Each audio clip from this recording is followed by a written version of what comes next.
Good afternoon and welcome to Nigeria Now, where we look at some of the issues as they reoccur and also seeing how we can provide solution if possible.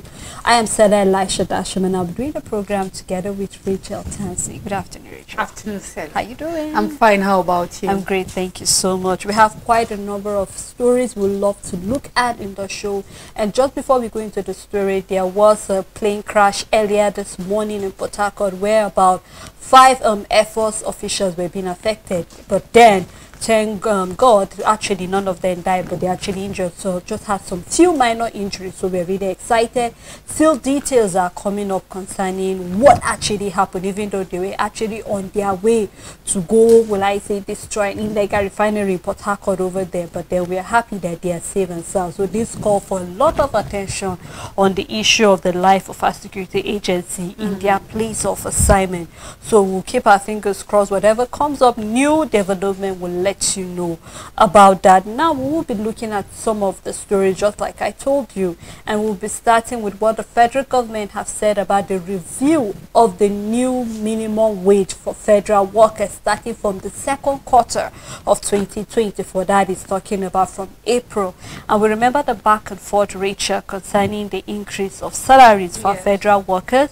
We remember the president during his speech in the October 1st speech, where he promised the federal government workers, civil servants, that there will be a review in their wage, looking at the fact that after the removal of the fuel subsidy, a lot of hardship, the 30,000 minimum wage can no longer sustain Nigerians, and then he increased it to 25,000 naira, but after back and forth, Labour did not agree with that, and so there was an increase to 35,000 naira, and that is supposed to end by ending of March next year. And so here we're seeing that the new minimum wage will be reviewed from the second quarter of 2024, and ideally for every 5 years, according to Labour, there is supposed to be a review in the minimum wage. The last time that was being checked was in 2019, around October or so, and then we're seeing that the new minimum wage will now be revisited again. And I just hope, Rachel, that already a committee is working on that, that we will not wait till next year before we set up that committee, and then we keep having drag, April, nothing and then by April nothing happened, then you keep dragging with what is happening presently in Nigeria. There is a need for the federal government to make sure that as early as 1st of April, by the ending of April, federal workers should see a new review of the salary being reflected. I mean, Sarah, we're not going to keep predicting things not to go well in this country because we desperately want things to happen well. So we will just hope. For me, I just see it as, imagine if we were to start having, since the promise we had from the Labour Minister with Labour, why they didn't go on a strike, saying, okay, starting from 1st October, the month of October, certain palliatives and we'll start rolling out down to November, the CNG buses in school. We have schools already back, session up, nothing like that. Imagine if our federal government always come through with their word. Trust me, we will have a government that grows. We will have people that are happy. And regardless of how small or little our growth is, we will be patient because we will see significant amount of hope or implementation coming from the federal government. Now, if we've had this palliative, these wage packages, these allowances and bonuses coming out since October, and now the federal government is telling us 1st April, we will have a new minimum wage implemented, a new regime for our minimum wages, then you would see that Nigerians would have had a flow of some amount of money down to the 1st quarter of 2024, and by April 1st, a minimum wage. Now, let's not forget that the federal government have promised that certain things will start being in place. And if these things are starting to be in place, then we can start seeing our Naira gaining some significant amount of value. We will now see that by that time, consistently, the NNPCL have started, you know, fixing some refineries, because by then we should have over 3 trillion naira being saved from fuel subsidy removal, because by now, Sele, this money as of October, we have over 1.4 trillion naira. So now if we're going to put November, December, we should be above 2 trillion. And let's look at the first 3 months of the year 2024. We should be up to 3 trillion, and this is enough to revamp some certain amount of our refineries to have one at least functional, and then having together with the Dangote refinery, then we can start seeing that eventually the prices of fuel or petroleum, the pump price of petrol can start going down, which automatically means that the price of food in the market will go down. And then if every other thing like the logistics we have will go down, and then we can start seeing some stability in our oil prices. I mean, we'll start seeing stability in our naira value, and then we can start seeing our currency. We've seen that the finance minister together with the central bank are saying, okay, you know what, we want to see how a $10 billion forex inflow can start coming into the country to help stabilize the currency. I mean, Sele, I'm just trying to put in all the things that if the federal government will put this in place, Nigerians will not feel this hardship more. And give or take, within a short period of time, while all of these things on the side, all the economic policies are being put in place that will bring the economy to a good level, to I mean, a standard that can be felt. We have the federal government working on palliatives, and Nigerians will not feel this hardship. But I believe the lamenting is happening because nothing is being rolled out yet.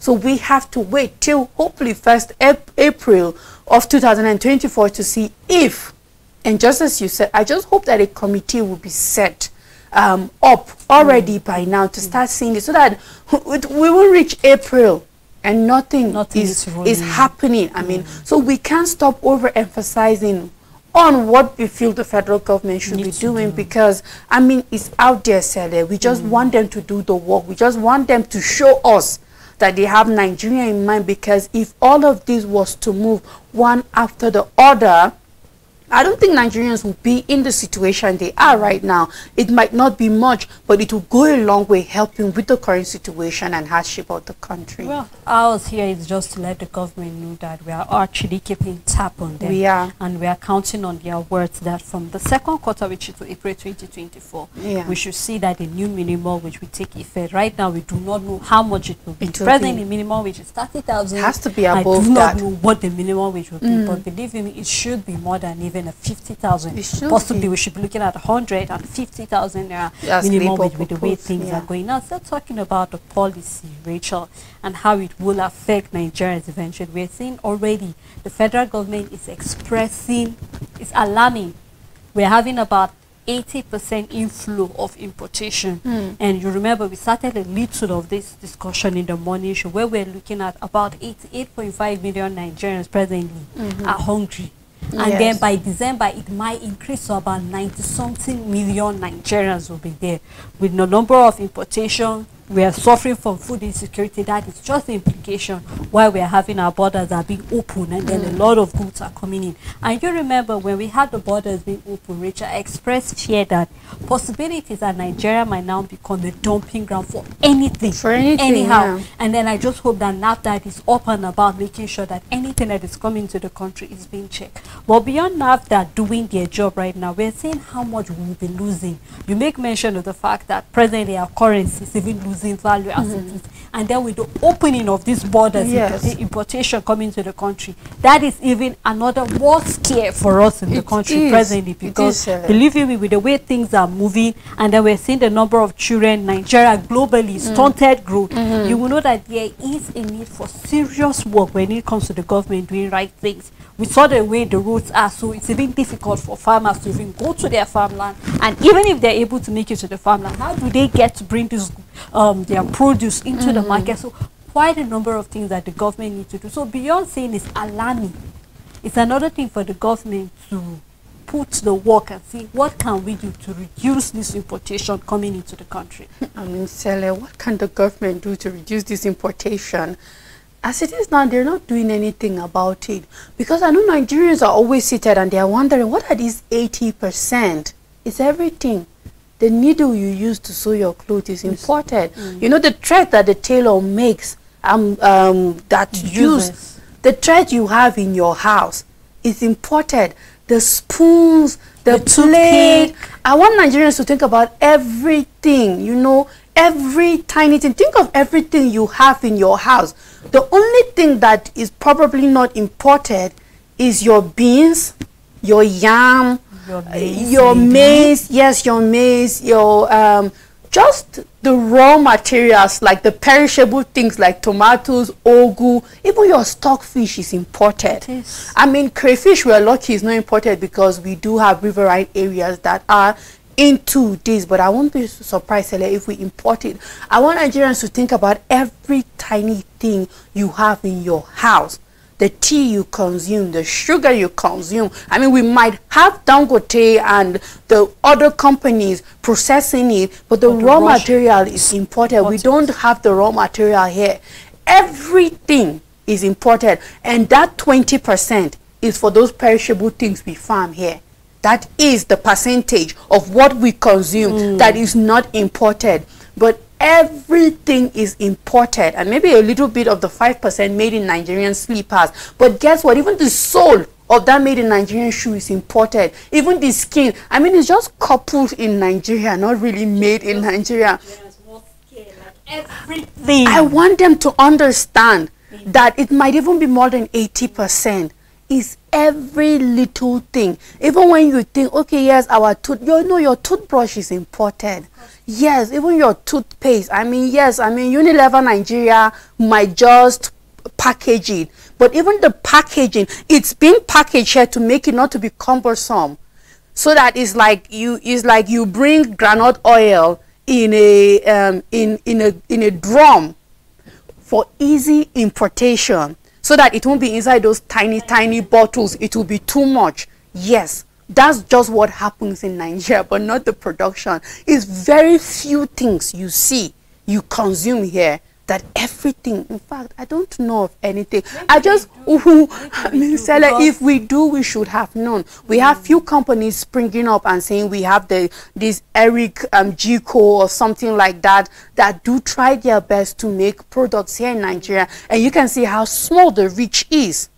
But for the ones you see everywhere, that is consumed by everybody, I mean, you can do your research yourself, so it wouldn't be like we're just scaring you on Nigeria now. And that is why we become a dumping ground, just as you keep saying, Sele. That is why we have a lot of substandard goods, because we consume virtually everything. Imagine how much work NAFDAC have to do. Do you think they would even effectively do their work to make sure that the standard is, when you have to check everything like toothpick? When you look at the nature, no wonder. It is very big, Sele, and then it's sad. And what do the federal government needs to do is, let's have these industries in Nigeria. Let's have these industries.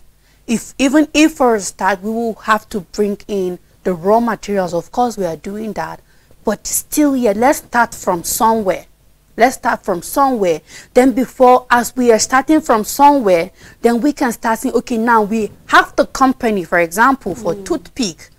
What is the raw material for toothpick? But we are cutting down our trees, Rachel. Exactly. Then we start funding farmers.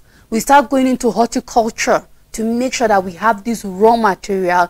We just have to start from somewhere. And I believe this is the somewhere that I'm not seeing the federal government or the government of Nigeria starting from, no matter how little, because I keep saying this world economy wasn't always world economy. They had their black days. They had economic recession. They had depression when it comes to economy. But then they started somewhere, and consistently, with deliberate attempt and fighting corruption with the whole of their heart, we're able to get somewhere. So let's start somewhere, Sele. If not, I mean, this 80%, I feel it's even more than that. Let's start somewhere. I believe that is the only way we can reduce this number. But if we are not starting anywhere, we'll remain where we are.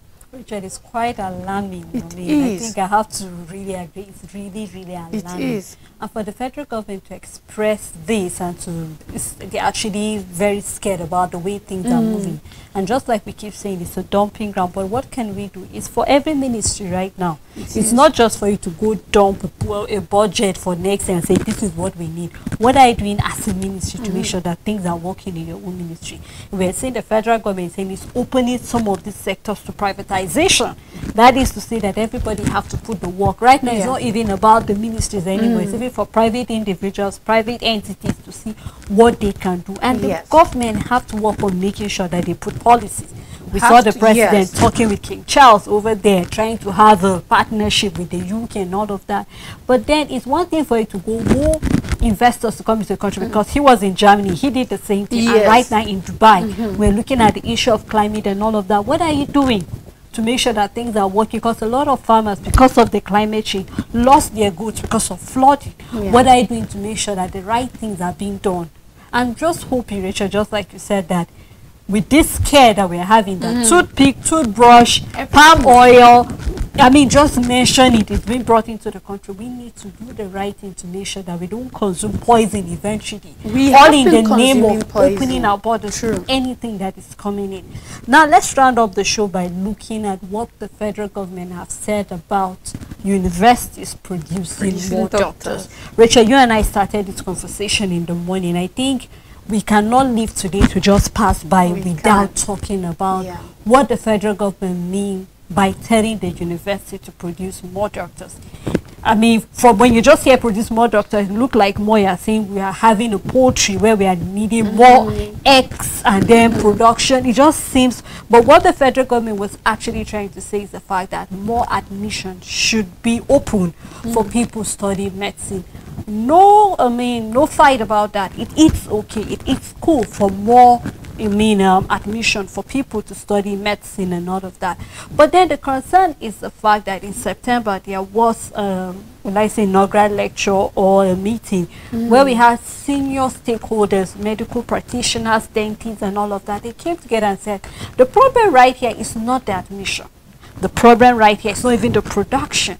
But the problem right here is that after producing, these doctors are not staying back.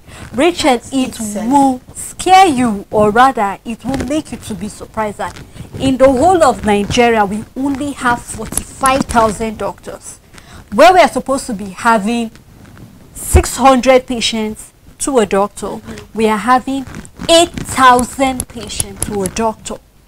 And it will take Nigerian university, or to take Nigeria as a whole, 20 years, Rachel, to be able to reach 400,000 doctors. How many doctors do we graduate yearly? Not much. It's a question. And so even when you are saying they should produce more doctors, the environment is not even favorable for these doctors to stay back. If you not, part of the countries that have been benefiting from all of this, the UK, the Canada, the US, and likely, well, in fact, lately we heard even some African countries are getting our doctors. So what are we saying? Is it about the production of these doctors? Because if that is the word we choose to use, it's not about producing them. It's not about opening. I mean, let us have, for every university right now, you maybe admit 10,000 doctors if you want to achieve, which is not even possible. We don't even have it, Rachel. Yes. I mean, everything around these producing doctors is faulty. Everything around it, even if what they mean is admit more students to read medicine so that there will be a high graduation and number of doctors being inducted yearly and becoming doctors and all of that, everything around that is faulty. It's faulty in the sense that, Sele, first of all, there is a cutoff point for medicine. You get it? So we are dealing with highly intellectual people here. It's not just for everybody. So are we going to say we will now reduce the cutoff mark, because in the end it's for who passes the exams and meet the JAM requirement when it comes to the JAM score and then pass the step one, Rachel. That is step one. So no matter the magic around it, we still have to work with people who meet that criteria when it comes to enrolling into medicine, for medicine. Secondly, do we have enough facility to admit that number? Even if, for instance, yes, we do have, I mean, we do have them. Let's say we do have those people passing in thousands of numbers. Do we have enough school to admit these students for medicine? Because they need to do their practicals adequately. It's not a see from behind peeping kind of thing. Is everybody having equal access to tools, equipment, and all of that. Do we have it? These are all the questions. We see how schools are defunded. We see how lecture halls are choked up. You can't treat medicine like how you're treating sociology. No offense to sociologists out there. Nobody should be offended. But we do know that you can't treat medicine like that. Do you have the capacity to take that number of students, even if you want them more? And every year there are inductions going on. We have many federal universities in the country, in as much as there are not more, but there is no year that there are first batches of doctors graduating, induction, left, right, center, here and then. Are the numbers much? No. But are they good enough if retained in this country to reduce what we are having? Yes, it is a good enough number if they are being retained. And this is to tell us that the problem doesn't lie in the manufacturing of doctors, but is in retaining them. Let's stop them from growing out. Give them a conducive environment. Give them a reason to stay. Because in the end, if every other thing is happening and there are more doctors out there, how sure are we that the UK won't still take them, that Canada won't still take them, that all the countries that have developed their medical system and know that they are in need of one doctor to 600 patients will not be calling them? Because they've seen that that is the only way we can have the best health care, and yet we are still here saying that it's okay for one doctor to see 8,000. How is it possible? You know, it's really, it's not possible. It's I mean, not. you and I here discuss even some of the doctors lately have been failing the exams, the final exams. What is responsible for that? It's because we are not even having adequate hands to even help them. Yes. Mind you, after even getting the JAMB cutoff point to study medicine, there is a number that's required.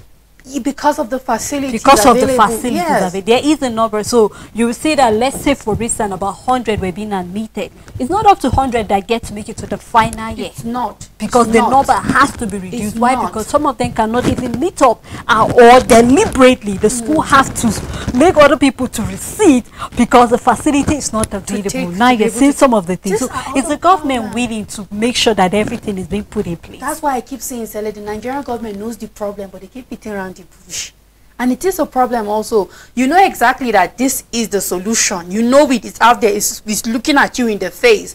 But you decide to beat around the bush and go to the back and now pointing the finger, and every other one is pointing back at you. I just hope our government stop beating around the bush, because they do that for every situation in the country. And you know that this is not to say anything, but this is not just for medical doctors. We're talking about nurses, we're talking about midwives, we're talking about community health practitioners, we're talking about anything that relates, every profession that's related to, you know, to anything else to do with medicine. This is what the government is actually concerned. And I'm just wondering how we are going to get 400,000 doctors, Rachel.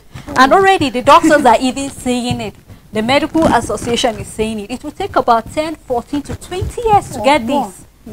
No wonder the government were actually, you know, saying that let us have some of our retired doctors coming back to work as part-time or consultants. I want a retired doctor to work. Well, Rachel, this is left to our government to actually put the work. I don't know what they're doing about it, but for them to raise this concern, I am hoping that they have the solution in the tips of their fingers and that they are ready to put the work as well. To work together with the lecturers, stop the lecturers from also leaving. So we can have lecturers that will train the doctors that are needed in our hospitals. Well, Rachel, thank you so much for doing this program with me. And also thank you to our viewers and supporters at home for keeping a day with us on the program Nigerian Now. Until we come here again, do have a blessed weekend ahead.